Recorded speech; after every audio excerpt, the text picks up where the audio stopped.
Bismillahirrahmanirrahim. Assalamualaikum warahmatullahi wabarakatuh.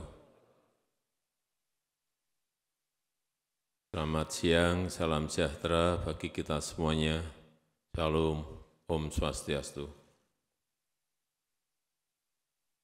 Yang saya hormati Ibu Menteri Keuangan, Pak Mendagri, saya hormati para gubernur, bupati dan wali kota yang pada siang hari ini hadir. Saya ingin menyampaikan beberapa hal yang berkaitan dengan tantangan dan apa yang harus kita lakukan.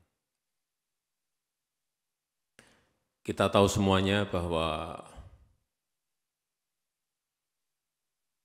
dunia sekarang ini tidak sedang baik-baik saja. Saya sering mengatakan dunia sekarang semakin tidak jelas. Ketidakpastian ekonomi global yang sulit dihitung. Bu Menteri Keuangan ini jam terbangnya sudah sampai kemana-mana. Tetapi mengkalkulasi, menghitung situasi ekonomi global ini betul-betul sekali tidak gampang dan sering unpredictable. Kenaikan suku bunga di Amerika misalnya, kelihatannya yang menaikkan Amerika, tapi semua negara berkembang kena semuanya. Karena terjadi capital outflow, dolar semuanya ditarik kembali ke Amerika. Yang pertama. Yang kedua, perubahan iklim. Dulu perubahan iklim banyak yang, nggak kelihatan barangnya. Sekarang sudah nyata kelihatan.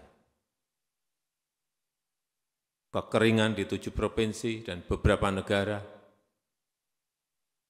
yang akhirnya menurunkan produksi beras kita. Kita mau tutup dari impor, sekarang tidak semudah dulu mencari beras impor, tidak semudah dulu. 22 negara sudah stop dan mengurangi ekspornya. Karena mereka sendiri juga ingin menyelamatkan rakyatnya.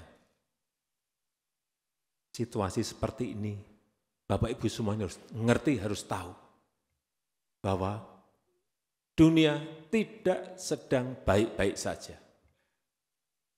Saya berbicara dengan Perdana Menteri Narendra Modi, dia punya stok beras,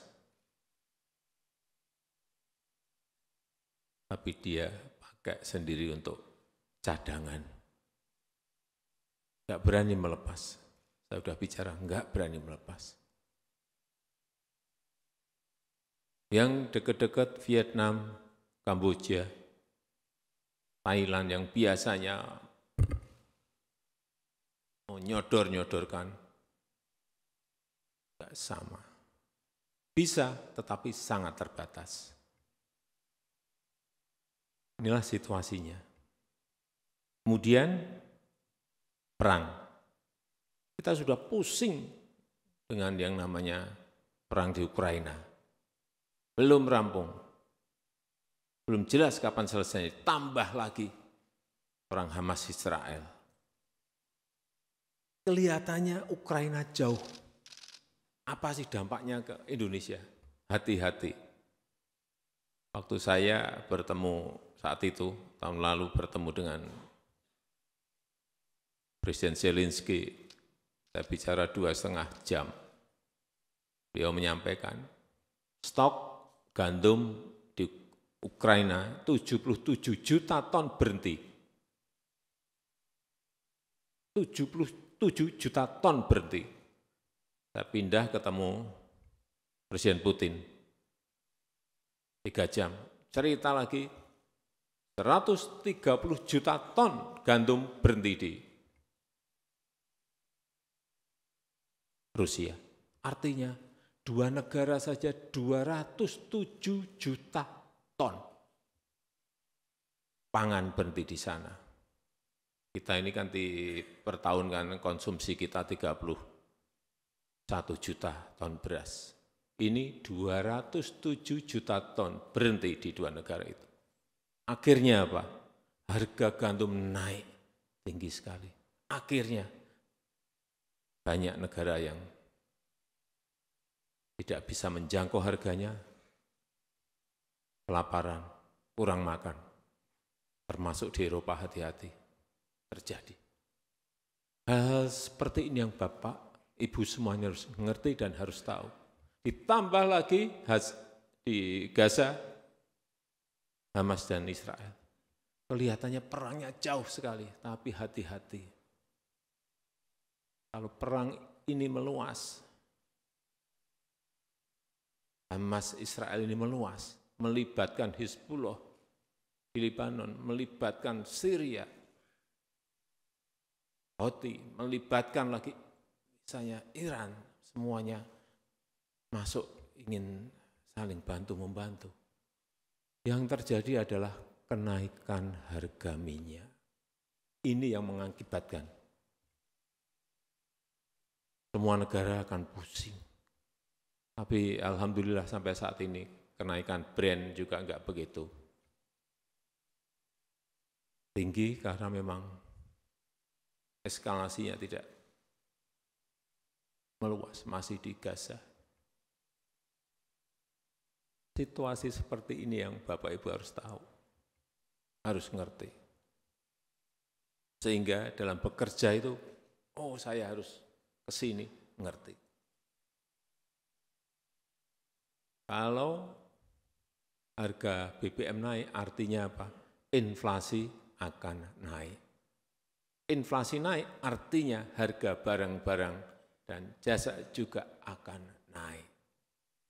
Larinya ke situ.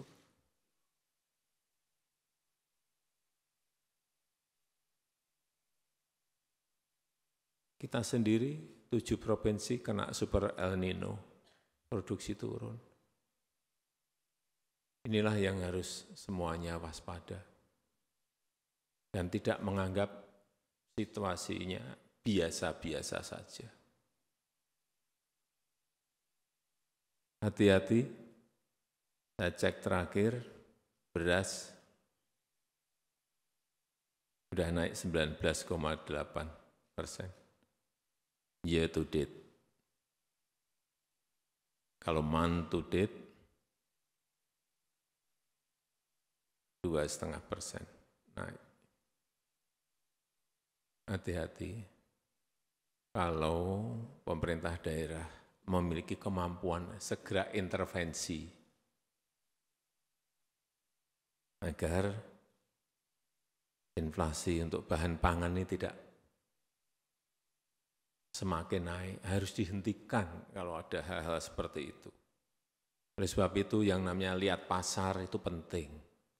Lihat pasar, lihat stoknya di kabupaten, di kota, di provinsi, cek, lihat. Jangan terjebak rutinitas sehari-hari, administrasi sehari-hari. Yang penting-penting itu kita harus cek terlebih dahulu, ini beres baru ngerjain administrasi.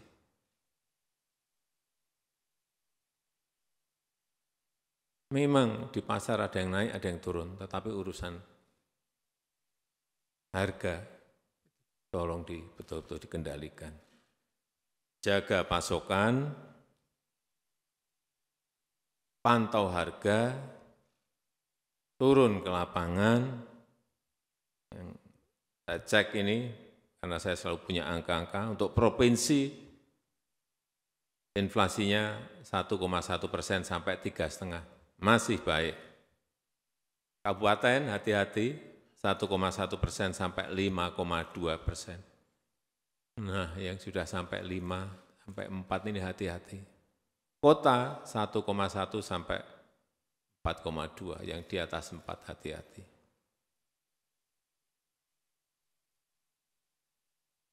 Karena sebetulnya anggaran tak terduga itu bisa dipakai untuk mengatasi inflasi. Betul Bu Menkyu, boleh. Pak Mendagri boleh payung hukumnya ada. Payung hukumnya sudah ada. Artinya saya menanyakan bahwa itu sudah ada payung hukumnya, jangan ragu-ragu menggunakan anggaran tak terduga. Apabila yang namanya inflasi itu naik, apabila ada harga-harga itu naik secara drastis, segera gerojok pasokannya. Ini kadang-kadang ya supply dan demand. Demandnya tetap, supply-nya enggak ada. Carikan dong. Langsung ke pokoknya, ke tempat produksinya. Bawang merah misalnya, kok di kabupatenku kok naik. Cari langsung ke Brebes. Misalnya. Beras kok naik, cari stok di kabupaten yang memiliki surplus beras. Sehingga beras menjadi terkendali. Dengan menggunakan anggaran tak terduga. Yang di-cover apanya? Biaya transportasinya. Biaya transportasi tanggung oleh Pemda. Udah.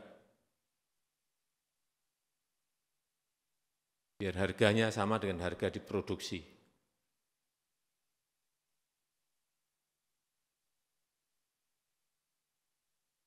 Kenapa saya berbicara seperti ini? Bapak Ibu semuanya saya tahu. Saya pilih karena Bapak Ibu semuanya berpengalaman di pemerintahan.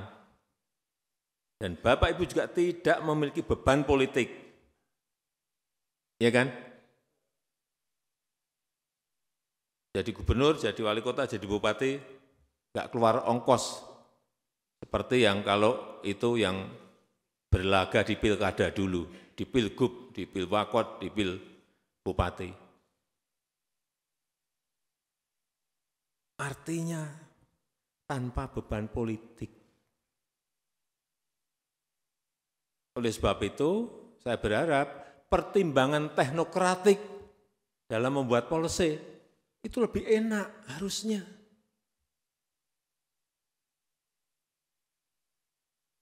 Harusnya buat terobosan policy harusnya lebih gampang. Harusnya Bapak Ibu bisa menentukan prioritasnya di sebelah mana. Kerja itu prioritas harus jelas dong. Dengan rutinitas saja. Orientasinya orientasi hasil. Prosedur itu mengikuti, tapi orientasi hasil. Dan lakukan terobosan-terobosan. Kerja fokus saja udah. Urusan yang penting itu harus. Tumbuhan ekonomi, inflasi, itu hal-hal penting yang pokok yang harus kita. Oleh sebab itu sekali lagi, yang pertama, saya ulang lagi, kendalikan inflasi. Jaga stabilitas harga barang-barang kebutuhan pokok utamanya. Pantau harga real di pasar, turun ke lapangan. Jika ada masalah, lakukan intervensi, seperti tadi saya sampaikan, subsidi angkutan, bisa dilakukan. Yang kedua, urusan dampak super El Nino bagi penurunan produksi komoditas utamanya bahan pokok di daerah Bapak Ibu semuanya. Betul-betul harus dilihat. Meskipun ini sudah mulai hujan, tetap saya perlu sampaikan waspadai potensi kebakaran. Masih kecil segera selesaikan. Kalau kira-kira diperkirakan tidak mampu menyelesaikan, segera sampaikan ke BNPB pusat. Hati-hati mengenai ini. Yang ketiga, yang namanya pertumbuhan ekonomi itu sangat dipengaruhi oleh yang namanya investasi, yang namanya iklim investasi. Bantu investor, utamanya dalam pelayanan perizinan. Jangan sampai urusan izin sampai berbulan-bulan. Izin itu supaya Bapak Ibu tahu, di Uni Emirat Arab, nggak ada 30 menit jadi. Selesai. Tidak ada 30 menit sudah selesai, sudah jadi. Dan itu saya alami. Itu sudah 23 tahun. Saya investasi di sana, saya datang ke kantor perekonomian, datang menyerahkan syarat, Bapak pergi ke gedung sebelah, ke notariat, saya ke sana, tanda tangan. Di sana suruh balik lagi, Bapak balik lagi ke meja yang tadi Bapak datang, saya datang, izin sudah diberikan. Saya bisa membangun pabrik, membuat kantor, membangun showroom, semuanya bisa, membangun gudang, semuanya bisa. Tidak ada 30 menit. Di mana kita mau bersaing kalau izin masih berbulan-bulan. Meja ini, meja ini, meja ini, meja ini, meja ini. Seperti itu yang Bapak Gubernur, Bapak Ibu Gubernur, Bapak Ibu Bupati, Wali Kota selesaikan. Karena investasi itu rebutan, semua negara sekarang ini rebutan.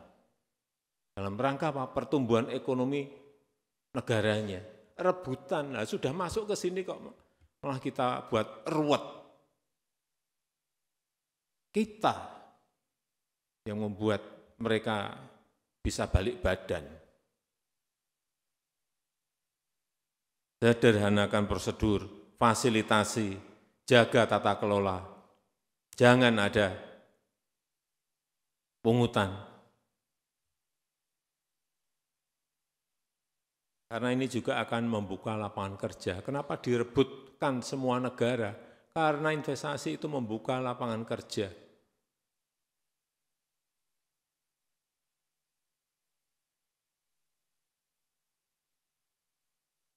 Yang keempat, alokasikan untuk stimulus ekonomi dan bantuan sosial.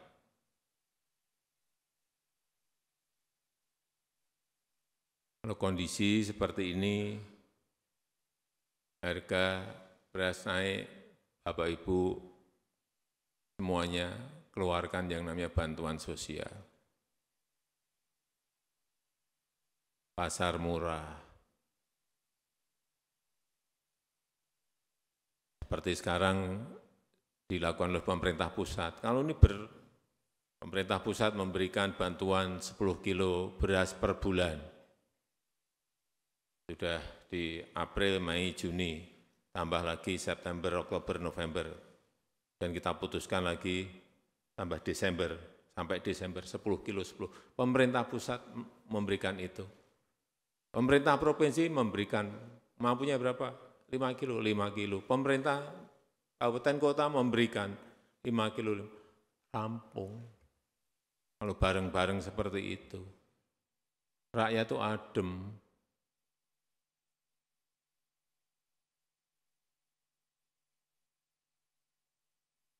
Dan saya titip, yang dibeli produk dalam negeri,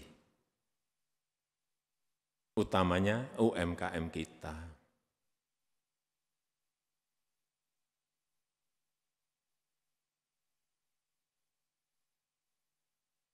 Yang kelima, dukung program prioritas pemerintah. Penurunan kemiskinan ekstrim, pemberantasan stunting, hilirisasi industri, berikan dukungan penuh pada program-program ini.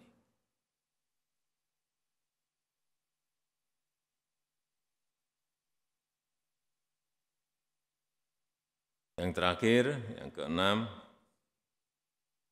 masuk ke tahun politik, pemilu. Saya minta Gubernur, Bapak Ibu Bupati, Wali Kota, berikan dukungan pada tugas-tugas KPUD dan Bawaslu. Tapi tidak mengintervensi apapun, membantu. anggaran segera disegerakan. Dan juga saya minta jangan sampai memihak. Itu dilihat loh, hati-hati. Bapak Ibu dilihat. Mudah sekali kelihatan Bapak Ibu memihak atau enggak. Krik, udah. Dan juga pastikan ASN itu netral.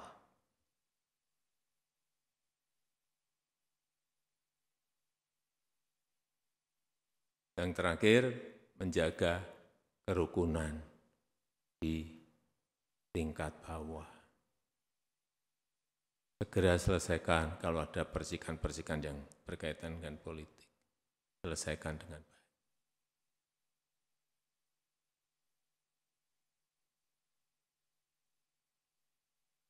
Saya akan terus mengikuti kerja dan tugas Bapak Ibu semuanya. Jika ada masalah segera sampaikan ke Mendagri. Atau kalau kelas berat langsung ke saya. Sehingga kita bisa bantu. Tapi kalau urusan-urusan yang kira-kira bisa diselesaikan sendiri, nggak usah dikit-dikit ke Mendagri, dikit-dikit ke pusat. Selesaikan sendiri. Dan saya merasa Bapak Ibu semuanya mampu menyelesaikan itu.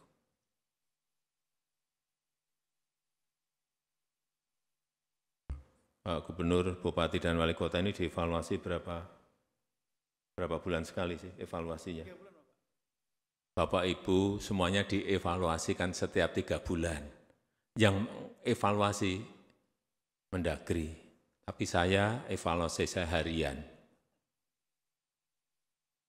Begitu, jangan tepuk tangan, saya evaluasi harian itu hati-hati loh. Begitu Bapak, Ibu semuanya miring-miring, saya ganti setiap hari bisa. Itu hak prerogatif yang saya miliki. Tadi yang saya sampaikan tolong.